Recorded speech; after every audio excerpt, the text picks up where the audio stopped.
हमारा अगला एल्गोरिथम में हम ये पता करेंगे कि क्या एक नंबर ऑड है या इवन है। हमें पता है कि ऑड नंबर के एग्जाम्पल्स हैं 1, 3, 5, 7, 9, 11, 13 ऐसे ही चलते जाएगा। और इवन नंबर के एग्जाम्पल है 2, 4, 6, 8, 10, 12, 14, 16 ऐसे ही चलते जाएगा। तो हम कैसे आम तरीके से कैसे हम इवन है या ऑड पता करते हैं।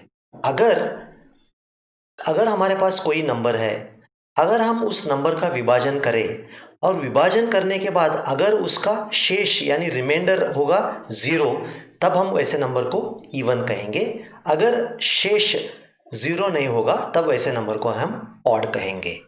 एग्जाम्पल के द्वारा, अगर 10 है, 2 से मैं डिवाइड कर दूं तो क्वोशंट हो गया 5, रिमाइंडर हो गया 0 यानी शेष हो गया 0, तो 10 हो गया इवन नंबर। अगर मैं 7 को 2 से विभाजन करूं तो क्वोशंट हो गया 3 और शेष हो गया 1, तो इस कारण 7 बन गया ऑड नंबर। तो अगर हमें एक नंबर ऑड है या इवन फाइंड आउट करना है, सबसे पहले हमें एक मेमोरी लोकेशन लेना है जिसका नाम हो सकता है नम। और हर लैंग्वेज में, जैसे C++, जावा हो, उसमें एक मॉड ऑपरेटर है। मॉड ऑपरेटर इधर परसेंटेज या ए वर्ड यूज किया जाता है। मॉड का मतलब डिवीजन के बाद जो शेष बचेगा उसका आपको रिजल्ट देगा।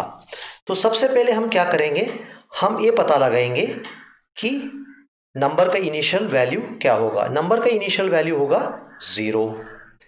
अगला स्टेप पे हम नंबर यूजर से मांगेंगे, यानी कीबोर्ड से यूजर नंबर एंटर करेगा। तो जब यूजर नंबर एंटर करेगा उसमें 2 पॉसिबिलिटियां हो सकती है। तो सबसे पहला पॉसिबिलिटी ये हो सकता है कि क्या नंबर 2 से विभाजन करने के बाद क्या उसका शेष 0 या 0 है। अगर शेष 0 या 0 है तब हम कहेंगे नंबर इज इवन। अगर नंबर 7 जैसा है तब हम कहेंगे नंबर इज ऑड।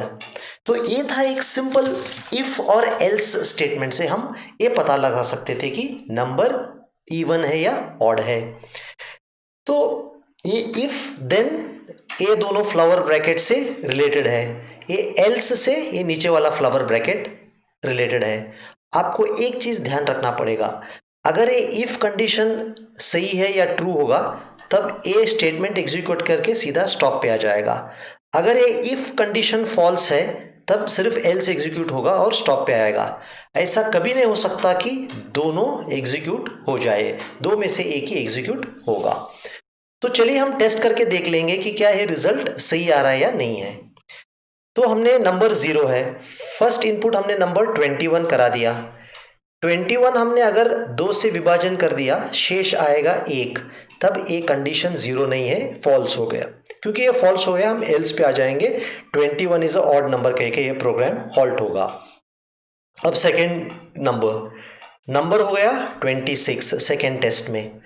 26 2 से विभाजन करने के बाद शेष रहा 0। क्योंकि शेष रहा 0, 0 0 का बराबर है, ये कंडीशन ट्रू यानी यस हो गया। इसके बाद ये मैसेज प्रिंट होगा नंबर इज इवन और यहाँ पे स्टॉप पे आ जाएगा। तो ये था एक सिंपल प्रोग्राम फाइंड आउट करने के लिए क्या एक नंबर इवन है या ऑड है। हमने इसमें क्या यूज कर दिया, इफ और एल्स स्टेटमेंट यूज कर दिया। तो अभी हम इफ और एल्स का एक जनरल सिंटैक्स या इफ एल्स का कंस्ट्रक्ट देखने की कोशिश करेंगे। तो ए ब्लॉक यहाँ है, ए स्टेटमेंट्स यहाँ 1 to n है, यहाँ केवल एक ही स्टेटमेंट है। एल्स ए है, यहाँ एल्स है, ए एल्स ब्लॉक हो गया, एल्स में यहाँ A to Z स्टेटमेंट है, यहाँ एक ही स्टेटमेंट है। नंबर मॉड 2 इक्वल टू 0 ये कंडीशन है, और इफ एंड देन जैसे है वैसे ही है। तो इसका वर्किंग कैसा है, अगर ये कंडीशन ट्रू है, ये इफ ब्लॉक के सारे स्टेटमेंट्स एग्जीक्यूट होंगे या रन होंगे। अगर ये कंडीशन फॉल्स रहा तब एल्स ब्लॉक, इस फ्लावर ब्रैकेट के अंदर जो स्टेटमेंट्स है वो रन होंगे या एग्जीक्यूट होंगे। तो ये था decision control flow statement if और एल्स।